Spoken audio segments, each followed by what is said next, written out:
اخيرا وبعد غياب شهر ولا اتنين ما عملتش فيديوهات، وبقالي كتير قوي ما نزلتش. اخر فيديو نزلته كان الفيديو مش عارفه بتاع الموديل متهيالي، او فيديو ستوري تايم.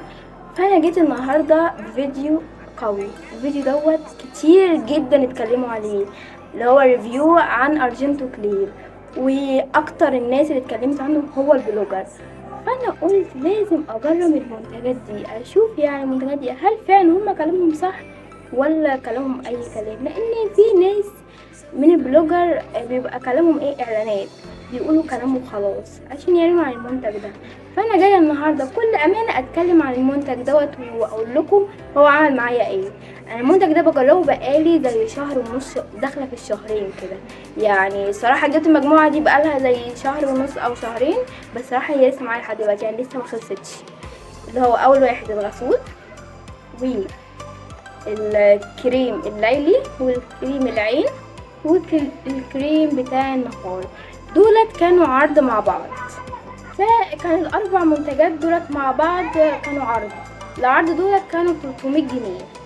تمام، كانوا ب 295 مش 300، يعني ما جاتش على 50. تمام، فانا جايه اكلمكم عن الاربعه دولت واقول لكم بكل امانه عملوا معايا ايه. بص، يعني اظن باين على اظن ان انا مخلصاه، يعني مفضلش غير الجزء الصغنن ده، فقلت لازم اتكلم عليه واتكلم عليهم. فيلا نبدا باول منتج، واللي هو المنتج اللي هو معمول اصلا عليه ريفيو. يعني الثلاث كلمات دول ممكن مهمين وكل حاجه، بس ده اهم. تعالى نتكلم عن ده الاول. بصراحه الغسول ده كلمه روعه قليله عليها، تحفه بطريقه فظيعه، وفي مكونات كتيره جدا. بصي يعني جميل. انا هقول لكم عمل ايه معايا في اول كام اسبوع، وبعد كده بقى بعد شهر بقى نتيجته كانت عامله ازاي. الغسول ده فيه خلاص الرصوص، فيه ريتينول، فيه فيتامين ه وفيتامين اي، فيه برضو مستخلص الزعتر والعرقسوس والشاي الاخضر، وفيه كميه منتجات تحفه تخلي بشرتك كده. بصراحه انا مش عارفه اقول على الغسول ده، والله الغسول جميل جدا. ليه؟ لان بص، اول حاجه لما انا جبته استخدمته اول يوم ما عملش معايا حاجه، كان عادي بينضف بشرتي بعمق. كنت انا بغسل بشرتي، كان مثلا بشرتي تبقى مليانه كده حاجات بقى تريبه وحاجات بقى من العوامل الخارجيه، وان انا انزل الشارع واطلع يبقى بشرتي مش زي ما بصحى من النوم او زي ما بقعد في البيت. فبغسل على طول من الغسول، بلاقي بشرتي كده رجعت كده نورت كده وفتحت وبقى شكلها تحفه. تمام. اول يوم ما عملش معايا حاجه، تاني يوم برضو ما عملش معايا حاجه، تالت يوم بقى ابتدى يطلع لي حبوب. انا كان عندي جبهتي ديت مليانه حبوب، انا كنت بعاني من حبوب الجبهه، كانت مليانه حبوب حرفيا، والجزء ده برضو كان مليان حبوب. ماشي.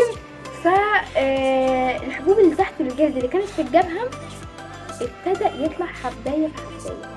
ماشي، قلت بقى لا، الحبوب اللي يعني الغسول بيطلع لي حبوب بقى وكده مش هينفع. فقلت هستنى عليه. كتير قوي قال ان هو بيطلع حبوب، طلع لي حبايه. كنت بستخدم كليندسول معاها، وبستخدم معاه الغسول، وكان الحمد لله الحبايه بتقعد يومين 3 وتروح.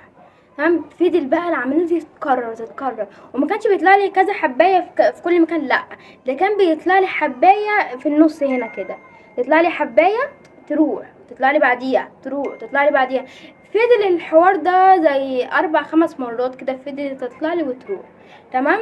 بعديها لحد ما بقت الجبهه، اقسم بالله ما بقى فيها ولا حبايه، مفيش نقطة هنا. يعني كان بيبقى في نقط كده حبوب تحت الجلد، والله العظيم ما بقى في نقطة.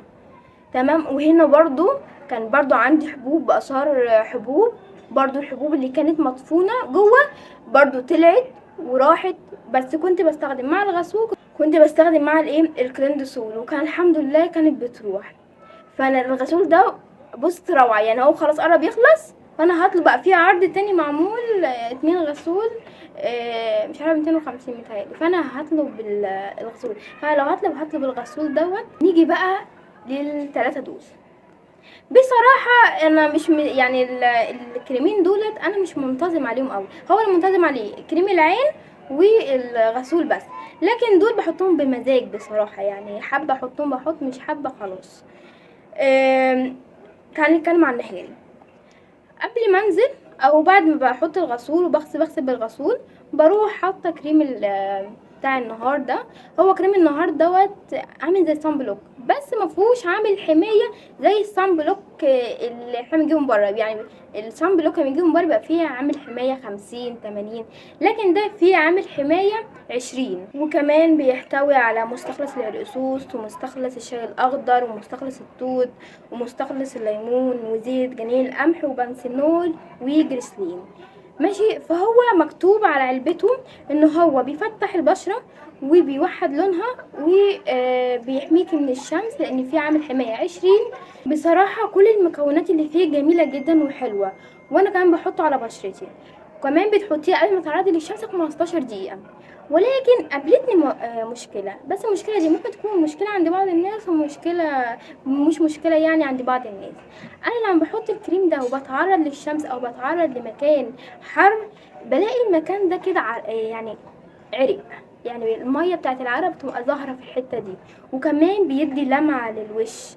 ففي ناس بتبقى عندها عادي وفي ناس بتبقى عندها ايه، لا دي مشكلة عندها.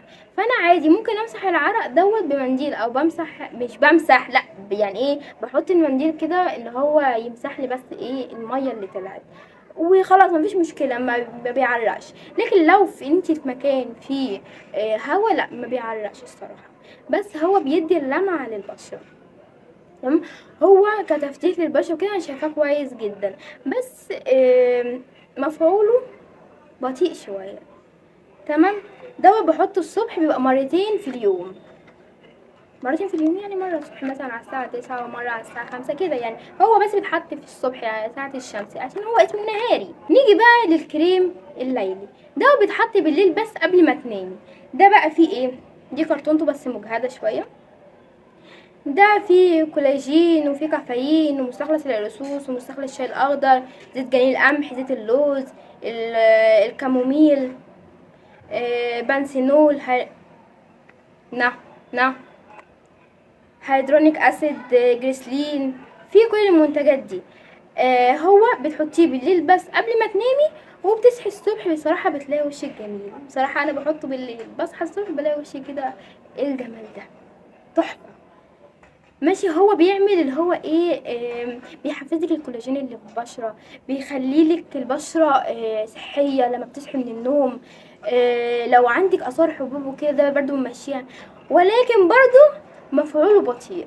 يعني مفعوله برضو مش سريع زي ممكن مثلا ايه تاخدي من كريم من اول اسبوع، ده ممكن مثلا من اول اسبوعين، اول 3 اسابيع كده. بس انا برضو بقول تجربتي على المنتجات دي اللي هي الكريمات، لان انا ما بستخدمهاش على طول، مش منتظمه فيها. لكن الغسول انا كل يوم بستخدمه صبح وليل، ده بيتحط مره واحده بس. كريم العين ده بقى هو الصغنن كده 30 مللي، في الاكبر منه بس ده كان في العرض يعني.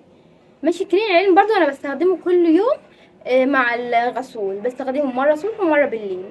ده بقى في ايه بقى، في مستخلص الشاي الاخضر برضو والعرقسوس، جنين القمح، زيت اللوز، الكاموميل، بنسينول، كولاجين، كافيين.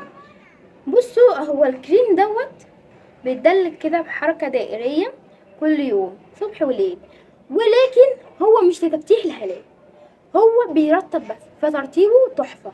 لكن لو هتجيبيه علشان يفتح لك الهالات، لا هو مش هيعمل حاجة للهالات بصراحة. هو انت ممكن تستخدمي لو انت مثلا عندك هالات، ممكن تستخدميه كترطيب وتنامي بدري وتصحي بدري، هو هيعمل معاك كده. لكن لو عايزه حاجه للتفتيح، لا ده مش للتفتيح، ده للترطيب بس. بصراحه هو عاجبني كترطيب تحفه. مثلا بيزيد برضو التجاعيد اللي حوالين العين. اه احنا ما عندناش تجاعيد عشان اعمل عليه، والله مش عارفه هو بيشيل تجاعيد ولا لا. لكن ترطيب انا الصراحه جربته كترطيب فجميل. الفئه السعريه للمنتجات ديت بالمفعول اللي هم بيعملوه، حتى لو بيعملوا المفعول ده بعد مدة، فبالصراحة منتجات 10/10، تحفة بجد. اولا الغسول، بعد كده كريم العين، دول ممكن لو انتظمت عليهم اكتر فيعملوا معايا مفعول اسرع. لكن انا دول مش منتظم عليهم، انا منتظم عليهم كريم العين والغسول. بصراحة منتجات 10/10، تحفة بجد جامدة. يعني اللي عايز يجيبهم يجربهم. الغسول في الاول بيطلع حبوب اللي هي موجوده في البشره، فعشان اللي هيجيبه ويطلع له حبوب فده عادي. انا طلع لي كميه حبوب والله العظيم، انا لحد ما اتشائمت من الغسول. لكن بعد كده لما الحبوب دي راحت، بص انا حبيته كده بقى قلبي والله العظيم. انا الغسول ده انا هكرره تاني، هو كريم العين. والكريمات ديت لو لقيتها عملت معايا مفعول جامد وحلو يعني وكده ممكن اجربهم تاني. مش محتاجه حاليا غير كريم العين والغسول. الغسول دوت 10/10، 10/10. لكن انت مثلا لو بتستخدمي الغسول ده وتستخدمي مرطب تمام، ممكن ما تجيبيش المنتجين دولت وتجيبي كريم العين وتجيبي، عايزه تجيبي العرض كله على بعض تمام. العرض دوت عامل زي ما قلت 295. ولو عايزه تجيبي الغسول لوحده بتجيبي الغسول وعليه غسول تاني بعرض برضو ب250 متهيألي. بس برضو ما تطلبوش المنتجات دي من اي حته، اطلبوها من الشركه نفسها. الشركه نفسها موجوده على الفيس وموجوده على الانستا وكتير قوي بيعلنوا عنهم. بس فدولت منتجات جميله بصراحه وتستحق التجربه، فانتوا بقى جربوها وقولوا لي رايكم في الكومنتات.